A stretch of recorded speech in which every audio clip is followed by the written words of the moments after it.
येनाक्षरसमाम्नायमधिगम्य महेश्वरात् कृत्स्नं व्याकरणं प्रोक्तं तस्मै पाणिनये नमः। वाक्यकारं वररुचिं भाष्यकारं पतञ्जलिं पाणिनिं सूत्रकारं च प्रणतोऽस्मि मुनित्रयं नमस्कृत्य तदुक्तिः परिभाव्य च वैयाकरणसिद्धान्तकौमुदीयं विरच्यते।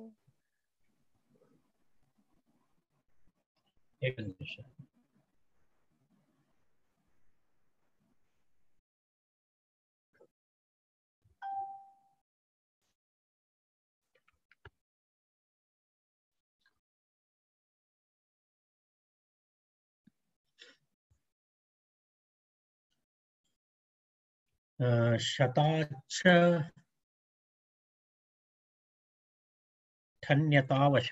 ठन्यतावशते इति सूत्रम् उक्तमस्माभिः दृष्टं। तत्र यत्र शतम् इति संख्या तत्र विषयः न भवति। यदा शतेन क्रीतं सत्यं, सत्यम् इत्यत्र संख्या नास्ति, संख्यावाचकशब्दः नास्ति, संख्यार्थः नास्ति। शतेन क्रीतं यत्किञ्चित् वस्तुविशेषः इत्यर्थः, तत्र संख्यार्थः नास्ति। तदेव अशते इति उक्तं। यत्र संख्यार्थः न भवति तादृशशतं, तस्मात् ठन् प्रत्ययः भवति अथवा किं भवति, यत् प्रत्ययः भवति इति उक्तं। तर्हि तत्र अशते इति किम् इति तस्य दलप्रयोजनं प्रतिपादयन् अस्ति। शतं परिमाणम् अस्य इति शतकः संख्यः, शतकः इति तत्र प्रयोगः। तत्र शतं परिमाणम् अस्य इति तत्र तस्य प्रयोगः। शतं परिमाणम् अस्य इत्यत्र संख्या विवक्षिता अस्ति। तत्र संख्या विवक्षा अस्ति। तत्र किमस्ति, शतं परिमाणम् अस्य इति अस्ति। तत्र शतस्य संख्यावाचकत्वम् अस्ति। तत्र तस्मिन् उदाहरणे संख्यावाचकत्वम् अस्ति, संख्या विवक्षिता अस्ति। तत्र शतकः किमस्ति, संख्यः इति, अर्थात् अस्मिन् संख्ये शतजनाः सन्ति इति शतकः संख्यः इति। तर्हि तत्र शतशब्दस्य संख्यावाचकत्वम् अस्ति, संख्यार्थे एव शतशब्दः प्रयुक्तः। तेन कारणेन तत्र किं न भवति, ठन् प्रत्ययः वा यत् प्रत्ययः न भवति। तत्र अग्रिमसूत्रमस्ति, संख्यायाः अतिशतन्तायाः कन् इति सूत्रमस्ति। संख्यायाः अतिशतन्तायाः कन् इति सूत्रेण तत्र कन् प्रत्ययः भवति। कन् प्रत्ययः भूत्वा शतकः इति रूपं भवति इति तत् प्रत्युदाहरणं तत्र दत्तम्। तत्र इह प्रत्ययार्थः वस्तुतः प्रकृत्यर्थात् न भिद्यते, तेन ठन्यतौ न, अर्थात् अत्र प्रत्ययार्थः प्रकृत्यर्थः शतसंख्या अस्ति, प्रत्ययार्थः कन् प्रत्ययः अस्ति, परिमाणम् इत्यर्थे भवति। तेन कारणेन प्रत्ययार्थः प्रकृत्यर्थात् न भिद्यते, भिन्नार्थः नास्ति। शतेन क्रीतम् इत्यत्र भिन्नता अस्ति। शतमिति संख्यावाचकशब्दः अस्ति, क्रीतमिति तेन विक्रीतम् इत्यर्थे प्रयोगः। तेन कारणेन सत्यम् इत्यत्र संख्या महत्वपूर्णा नास्ति। अत्र तु तथा नास्ति। अत्र प्रत्ययार्थः कन्नपि संख्यावाचकमस्ति, अनन्तरं प्रकृत्यर्थः अपि। तत्र शतसंख्यां दर्शयति, शतं परिमाणम् अस्य इति संख्यां दर्शयति। तेन कारणेन तत्र पूर्वोक्तप्रमाणेन ठन् प्रत्ययः वा यत् प्रत्ययः न भवति, किन्तु कनेव भवति इति उक्तम्। पुनः असमासे इति अत्र अनुवर्तितमस्ति। असमासे इति अनुवर्तनेन किं भवति, असमासस्य अनुवर्तनेन कः लाभः इति तत्र तस्यापि एकं प्रत्युदाहरणं दत्तं। यत्र समासः भवति तत्र अयं विषयः भवति, यत्र समासः न भव असमासे एव समासः भवति, यत्र समासः नास्ति तत्रैव अयं विषयः भवति। यत्र समासः भवति तत्र तु एतौ द्वौ प्रत्ययौ न स्तः इति। तस्य उदाहरणं द्विशतेन क्रीतं द्विशतकं। तत्र पश्यतु, द्विशतेन क्रीतम् इति अत्र समासविषयः अस्ति। द्वौ च शतं च द्वौ शतम् इति तत्र समासः अस्ति। समासः यत्र भवति तत्र किं नास्ति, तत्रापि एवमेव ठन् प्रत्ययः वा यत् प्रत्ययः वा न भवति। तत्र द्विशतेन क्रीतम् इत्यत्र समासविषयः अस्ति। समासविषयः अस्ति इति कृत्वा तत्रापि यत् वा ठन् न भवति, तत्रापि कन् प्रत्ययः भवति। कन् प्रत्ययः भूत्वा तत्र द्विशतकम् इति रूपं भवति इति प्रत्युदाहरणद्वयं तत्र एतस्मिन् विषये दर्शितम्। संख्यायाः अतिशतन्तायाः कन् इति अग्रिमं सूत्रम्। ये भवन्तः परिभाष्यन्तु शेखरं पठितवन्तः तत्र एकत्र संख्यायाः अतिशतन्तायाः कन् इति तत्र ज्ञापकरूपेण दर्शितमस्ति। अहं पश्यामि उभयगतिरिह भवति इति सूत्रे स्यात् इति परिभाषायां स्यात्। ये परिभाषा पठितवन्तः स्मरेयुः। संख्यायाः अतिशतन्तायाः कन् इति अग्रिमं सूत्रम्।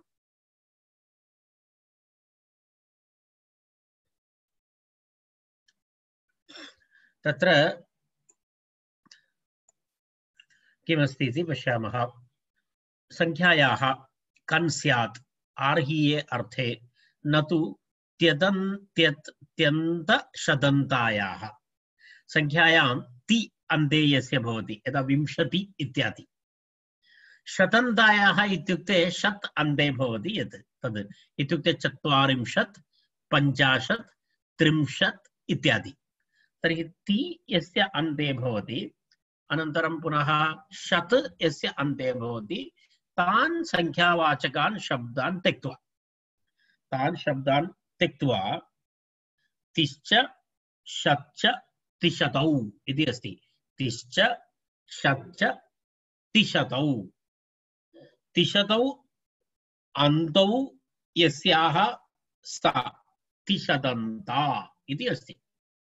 तिशतन्ता सा तिशतन्ता न तिशतन्ता अतिशतन्ता इति अस्ति सूत्रम्। न तिशतन्ता अतिशतन्ता इति अर्थात् तस्य आशयः नाम ति अन्ते भवति शत् अन्ते भवति तादृशं संख्यावाचकशब्दं त्यक्त्वा इत्यर्थः। अन्यसंख्यावाची प्रातिपदिकेभ्यः किं भवति? आर्हीयेषु अर्थेषु कन् स्यात्, कन् प्रत्ययः स्यात् इति। कन् प्रत्ययः प्रथमवारम् आगतमिति मन्ये। तत्र सूत्रार्थः तु दत्तः अस्ति। अत्र सूत्रे एव सूत्रार्थः दत्तः अस्ति। तत्र संख्यायाः कन् स्यात् आर्हीये अर्थे न तु तदन्ताः। तत्र स्पष्टं सूत्रार्थः स्पष्टः। अनुवृत्ति आर्हाद् इति अनुवर्तते, तद्धिताः इत्यादि यथा पूर्वम् अधिकारः। तर्हि अत्र उदाहरणं पञ्चभिः क्रीतः इति उदाहरणं दत्तमस्ति। पञ्चभिः क्रीतः इत्यर्थे पञ्चकः इति। पञ्चभिः क्रीतः इत्युक्ते पुरातनकालस्य पञ्चमुद्रां दत्त्वा यत्किमपि क्रीतं तत् किमस्ति? पञ्चकः। तर्हि पञ्चशब्दात् पञ्चन् इति शब्दः, पञ्चन् शब्दात् कन् प्रत्ययः, नकारलोपः, विभक्तिकार्ये पञ्चक इति रूपं भवति।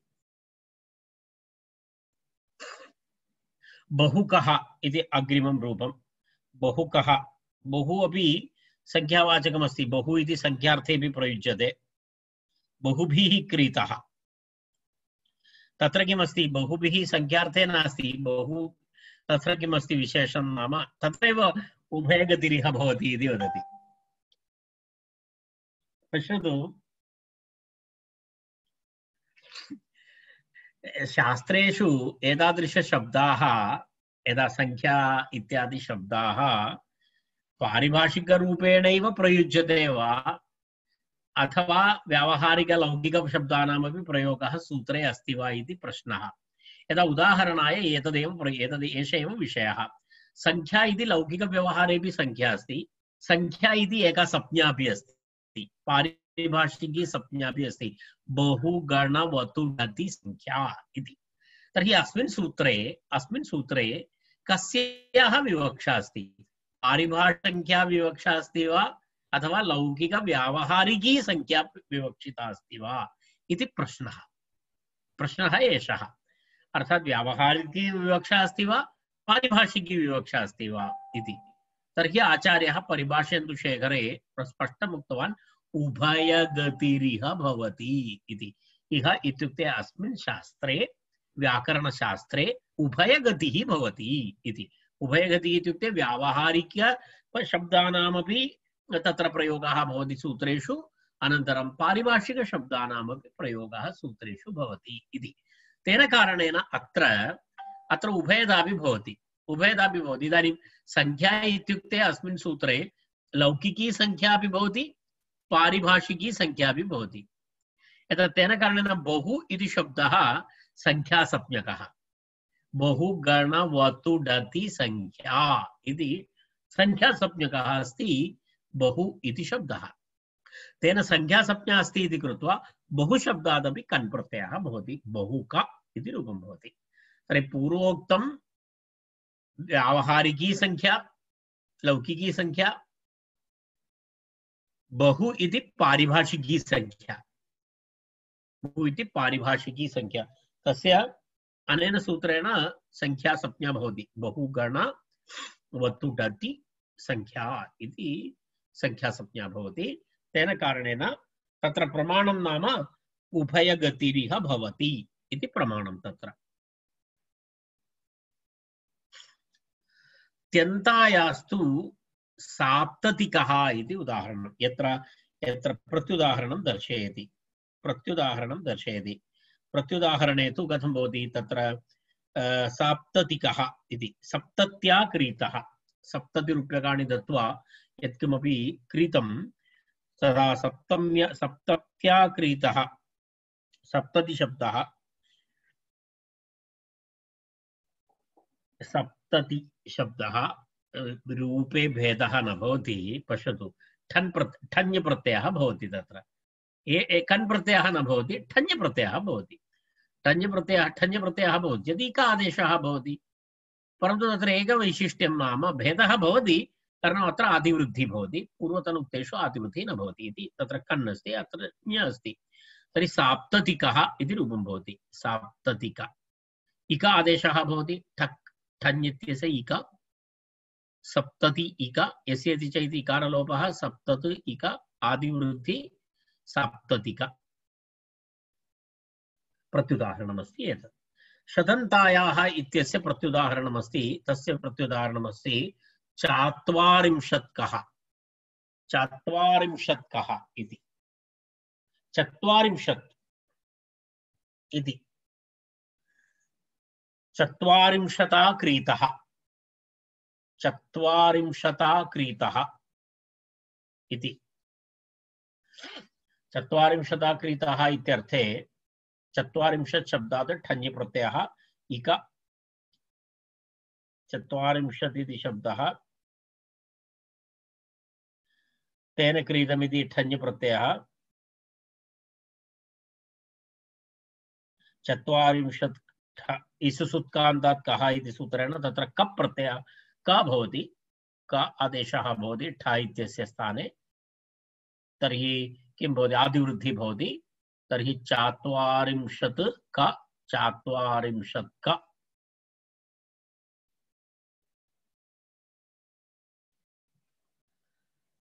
संख्या विषयः अग्रे अनुवर्तते। वतोरिट्वा, वतोः इट्वा इति। यदा वत्, वतु इति अस्ति खलु, वतु, वत्वन्तात्, वतु प्रत्ययान्त संख्या संज्ञा अस्ति तस्य। कन् इति अनुवर्तते, अर्हात् इति अनुवर्तते, तद्धिताः इत्यादि यथा पूर्वं भवति। वतोः इत्यनेन किं गृह्यते, वतु प्रत्ययान्तस्य ग्रहणं करणीयं। प्रत्ययग्रहणे तदन्तग्रहणम् इति परिभाषां स्वीकृत्य परिभाषाश्रयेण वतुग्रहणेन वतु प्रत्ययान्तस्य ग्रहणं करणीयम्। वतोरित्यनेन प्रत्ययग्रहण परिभाषया तदन्तं गृह्यते। कन् इति प्रथमान्तम् अनुवृत्तम्, वतोः इति पञ्चमी। तत्र किं भवति, वत्वन्तात् इति। वत्वन्तात् कन् कनः इट् वा स्यात् इति। वत्वन्तात् कनः वतु प्रत्ययान्त शब्दः। तत्र वतु प्रत्ययस्य, वतु प्रत्ययान्त शब्दस्य किं भवति, वतु प्रत्ययान्तात् कनः यत्र कन् प्रत्ययः भवति तस्य कन् प्रत्ययस्य इट् आगमः विकल्पेन स्यात् इति। विकल्पेन स्यात् इट् आगम विधायकं सूत्रमेतत्। इडागम विधायकं सूत्रम्। इडागमः विकल्पेन भवति इत्यर्थः।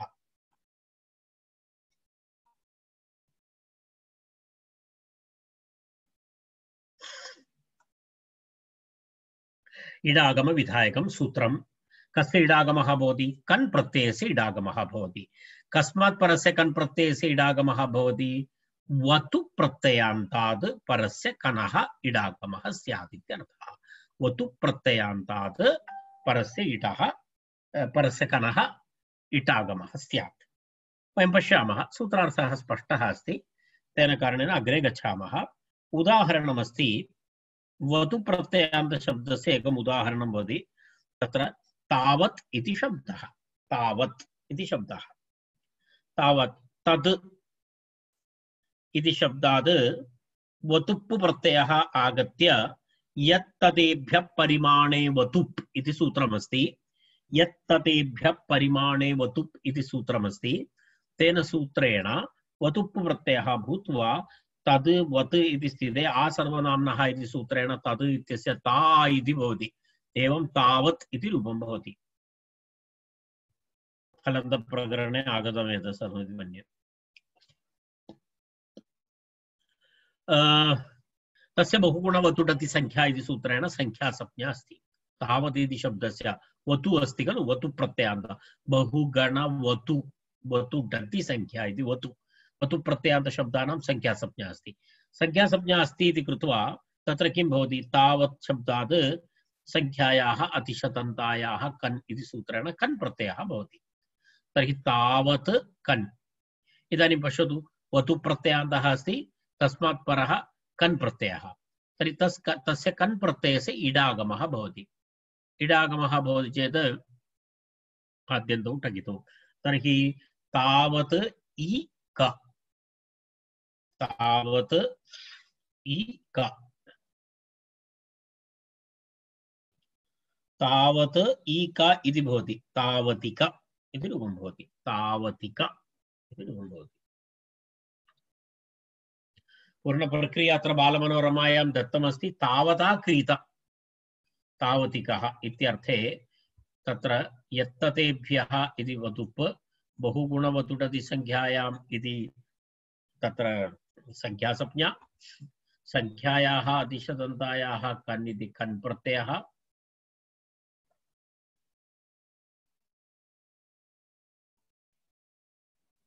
तत्सर्वं भवति।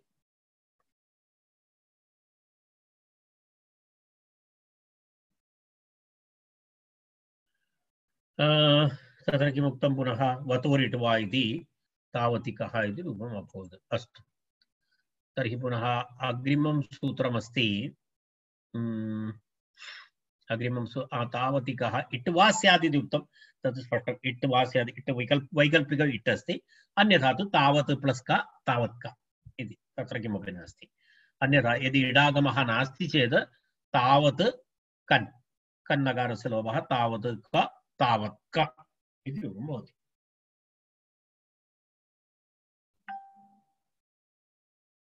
विंशति त्रिंशद्भ्यां ड्वन्न संज्ञायाम् इति अग्रिमं सूत्रम्। विंशति त्रिंशद्भ्यां ड्वन्न संज्ञायाम् इति पदच्छेदः। विंशति त्रिंशद्भ्यां ड्वन् नवीनः प्रत्ययः। ड्वन् इति प्रत्ययः। ड्वन् इति प्रत्ययः पूर्वं न आगतः। तत्र डकारः इत् भवति, नकारः इत् भवति। तत्र वु इति भवति खलु। डुन् वु भवति। वु इत्यस्य युवोरनाकौ इति सूत्रेण अक आदेशः भवति इति तदेकवारं स्मरतु। डुन् प्रत्ययः भवति चेदपि प्रत्यक्षरूपेण अक भवति। अक भवति। किमर्थं? युवोरनाकौ इति अक आदेशः भवति। अस्तु, विंशति त्रिंशद्भ्यां ड्वन्न संज्ञायाम् इति। तत्र किञ्चित् कार्यदृष्ट्या अत्र किं किं भवति इति पश्यामः।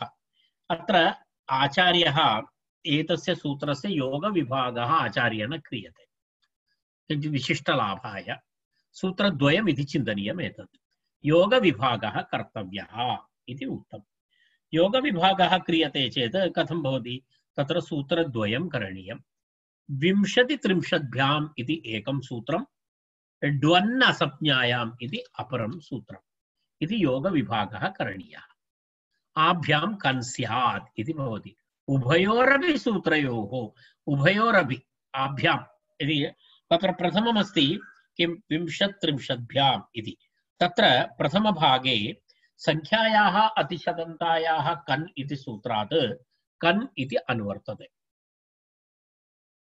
कन् इत्यस्य अनुवृत्ति क्रियते 20-30भ्याम् इत्येकं सूत्रं ड्वन् असंज्ञायाम् इति अपरं सूत्रम् आद्यं व्याचष्टे मनोरमायां सर्वं दत्तमस्ति कारण अन्यथा डुन् एव भवति तत्र कन् न भवति इति तत्र 20-30भ्याम् इत्येकं सूत्रं ड्वन् इति अपरं सूत्रम् आद्यं व्याचष्टे आभ्यां कन् स्यात् इत्युक्ते 20-30भ्यां किं भवति कन् प्रत्ययः स्यात् इति प्रथमसूत्रस्य अर्थः 20-30 शब्दाभ्याम् आर्हीये अर्थे कन् प्रत्ययः स्यात् इति एकः अर्थः एकं सूत्रम् पुनः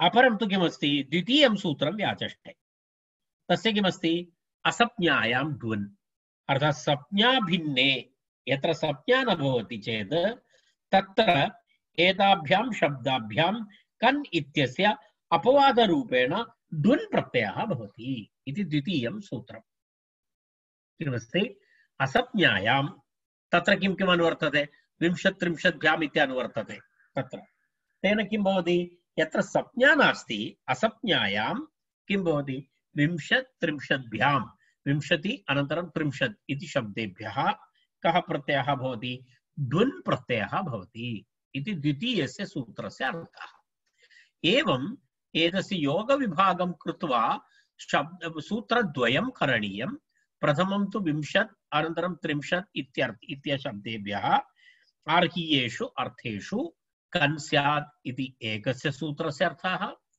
द्वितीयं सूत्रम् असंज्ञायां 20-30 इति शब्देभ्यः ड्वन् प्रत्ययः स्यात् इति द्वितीयं सूत्रम् एवं तत्र अर्थद्वयं करणीयम् इति तत्र आचार्यस्य मतं तदेव उक्तं तत्र पश्यतु तत्र अत्यन्त सरलरूपेण अथवा अत्यन्त सूक्ष्मरूपेण अर्थः उक्तः योगविभागः कर्तव्यः आभ्यां कन् स्यात् इत्युक्ते 20-30भ्यां कन् स्यात् असंज्ञायां 20-30भ्यां ड्वन् स्यात् इति तत्र कनः अपवादः भवति द्वितीयं तु कनः अपवादः भवति प्रथमं कन् भवति द्वितीयेन सूत्रेण किं भवति अपवादरूपेण ड्वन् प्रत्ययः विधीयते तर्हि 20 इति शब्दात् यत्र 20 इति प्रथमम् उदाहरणं पश्यामः विंशकः इति उदाहरणं 20 इति शब्दः 20 का प्रत्ययः भवति चेत् भवन्तः जानन्ति असंज्ञायाः प्रथमं डुन् 20 डुन् 20 अक वु इत्यस्य अक आदेशः 20 अक 20 अक इति स्थिते ति 20 इति एकं सूत्रमस्ति तेन सूत्रेण 20 इत्यस्य ति इत्यस्य लोपः भवति ति 20 इति सूत्रं ति 20 इति सूत्रेण ति 20 इति सूत्रेण ति इत्यस्य लोपः भवति 20 अक 20 अक इति स्थिते तत्र पररूप एकादेशः भवति पररूपे एकादेशे विंशक इति रूपं भवति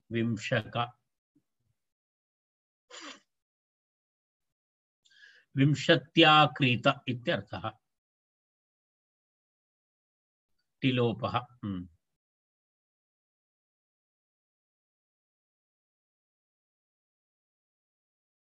अरे त्रिंशक इति उदाहरणमस्ति त्रिंशक अग्रिमं किमस्ति त्रिंशक त्रिंशक इत्यत्र किं भवति त्रिंशक तत्र कः शब्दः भवति त्रिंशत् इति शब्दः त्रिंशत् इति शब्दः भवति त्रिंशत् इति शब्दात् ड्वन् प्रत्ययः तत्र टिलोपः भवति डित् अस्ति खलु ड्वन् टित् अस्ति पूर्वं तु विंशतेः कृते भिन्नं सूत्रमेव कृतमासीत् भिन्नः टिलोपः नासीत् अत्र टिलोपः भवति त्रिंश अक त्रिंशक इति रूपं भवति संज्ञायां तु किं भवति कन् प्रत्ययः भवति एतदुक्तम् असंज्ञायां संज्ञायां तु विंशतिकः त्रिंशत्कः इति कन् प्रत्ययान्तः शब्दः विंशति प्लस् का विंशतिका त्रिंशत् प्लस् का त्रिंशत्का इति रूपद्वयं भवति एवं तत्र संज्ञायाम् असंज्ञायां विंशकः त्रिंशकः इति रूपं यदा नाम भिन्ने संज्ञा नाम्नि संज्ञार्थे तत्र किं भवति तत्र विंशतिका त्रिंशत् इति त्रिंशत् त्रिंशकः इति एवम् अस्ति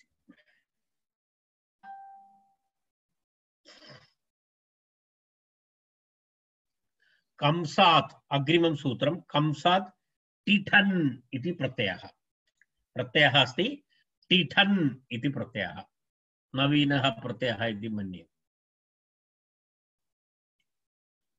टिठन्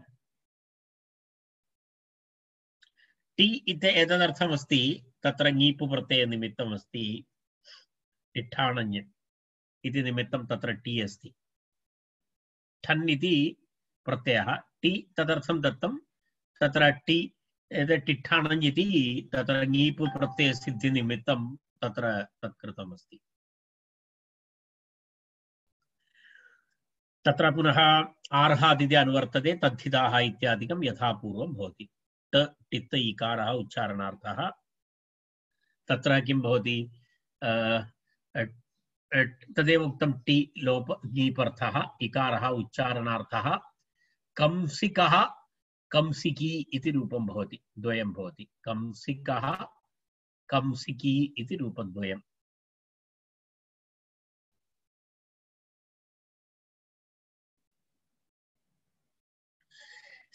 परिमाणवाचकः शब्दः अस्ति कंसः परिमाणवाचकः शब्दः अस्ति यदा एक कंसः इत्युक्ते पञ्च वा षड् सेर् इति उच्यते तदेव एकः कंसः परिमाणवाचकः शब्दः तत्र कंसः इति परिमाणवाचकः शब्दः परिमाणवाचकः शब्दः सः तस्मात्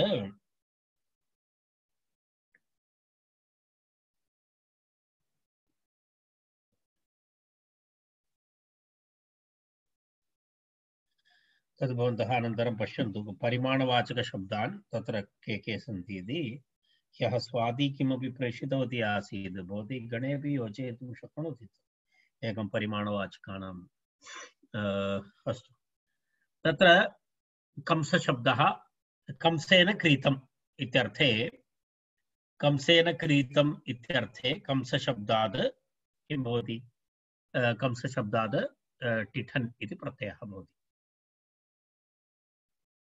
कंस टिठन् कंस ठ तस्य स्थाने इक आदेशः कंस इक यस्यति च इति अकारलोपः कंस इक कंसिका इति रूपं भवति पुल्लिङ्गे विभक्तिकार्ये कंसिकः इति रूपं पुल्लिङ्गे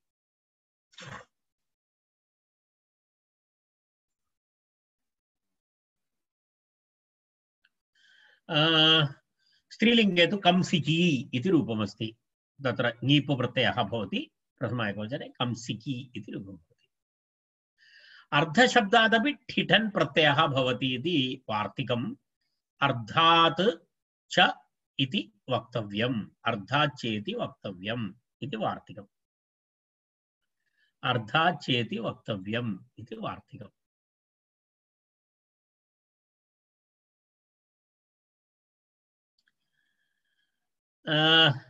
तत्र विशिष्य किमपि वक्तव्यं नास्ति, तत्र मनोरमायां दृष्टवान्, तत्र किमपि नास्ति। अर्धात् चेति वक्तव्यम् इति वार्तिकम्।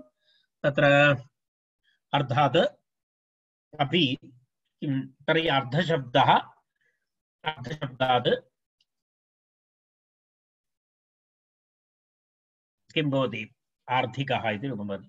अर्धं कार्षापणम् इत्यर्थे अर्धशब्दस्य प्रयोगः। कार्षापणम् इति भवन्तः जानन्ति, तद्वयं पूर्वमपि दृष्टवन्तः, कश्चन नाणयविशेषः कार्षापणम्। तर्हि अर्धेन क्रीतः अथवा अर्धेन क्रीता वा इति विग्रहे अर्धेन क्रीतः अथवा अर्धेन क्रीता वा इति विग्रहे अर्धशब्दात् टिठन् प्रत्ययः भूत्वा यदा पूर्वोक्त प्रकारेण कंसिकः कंसिकी इव, अर्धिकः अर्धियी इति रूपद्वयं भवति। अर्धिकः इति पुल्लिङ्गे, अर्धियी इति स्त्रीलिङ्गे। इतोपि एकं वार्तिकमस्ति। कार्षापणात् टिठन् वक्तव्यः, प्रतिः आदेशश्च वा। कार्षापणशब्दः, कार्षापणमपि एवमेव परिमाणविशेषः। कार्षापणशब्दात् टिठन् वक्तव्यः। तत्र कार्षापणशब्दस्य स्थाने विकल्पेन प्रति इति आदेशः अपि स्यात्। विषयद्वयम्। कार्षापणशब्दात् टिठन् प्रत्ययः अपि भवति, विकल्पेन कार्षापणशब्दस्य प्रति आदेशः अपि भवति, प्रति आदेशः भवति।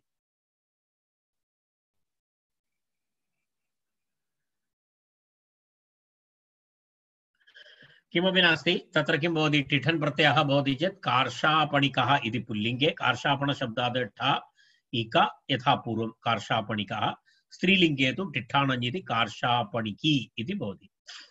कार्षापणशब्दस्य स्थाने यदि प्रति इति आदेशः भवति तर्हि रूपं कथं भवति, कार्षापणशब्दस्य स्थाने प्रति इति भवति, तर्हि प्रतीकः प्रतीकी इति रूपद्वयं भवति। प्रतीकः प्रतीकी इति रूपद्वयं भवति। विशेषतया वक्तव्यं किमपि नास्ति, कार्षापणशब्दस्य स्थाने प्रति इति आदेशः, प्रतिठन् प्रति इक इकारलोपः प्रत इक प्रतीक।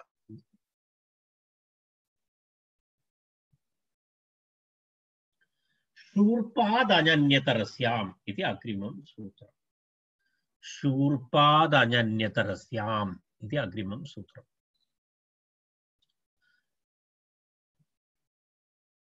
शूर्पेण क्रीतं शौर्पम्। शूर्पाद् अन्यतरस्याम् अर्हात् तद्धिताः ज्ञाप्रातिपदिकात् इति सर्वं भवति। अर्हीयेषु अर्थेषु शूर्पशब्दात् अन्यप्रत्ययः स्यात् विकल्पेन, अन्यतरस्याम् इति उक्तम्। अन्यतरस्यां नाम विकल्पेन। शूर्पशब्दस्य परिमाणवाची ठञ्प्रत्यये प्राप्ते तत् अपवादरूपेण अन्य पक्षे विधीयते, वैकल्पेन विधीयते। वस्तुतः किमस्ति, अत्र एवमस्ति, शूर्पशब्दस्य परिमाणवाची, शूर्पशब्दः परिमाणवाची अस्ति, एवम् एकशूर्पपरिमितम् इति परिमाणवाची अस्ति। तेन शूर्पशब्दस्य परिमाणवाचित्वात् ठञि प्राप्ते तत् अपवादरूपेण अन्य पक्षे विधीयते, पक्षे ठञ्। परिमाणवाचित्वात् इति अस्ति। तर्हि शूर्पशब्दात् यदा किं भवति, के प्रत्ययः भवन्ति, अन्य प्रत्ययः भवति चेत् शौर्पम् इति रूपं, ठञ् प्रत्ययः भवति चेत् शौर्पिकम् इति रूपम्। शौर्पिकम् इति रूपं भवति।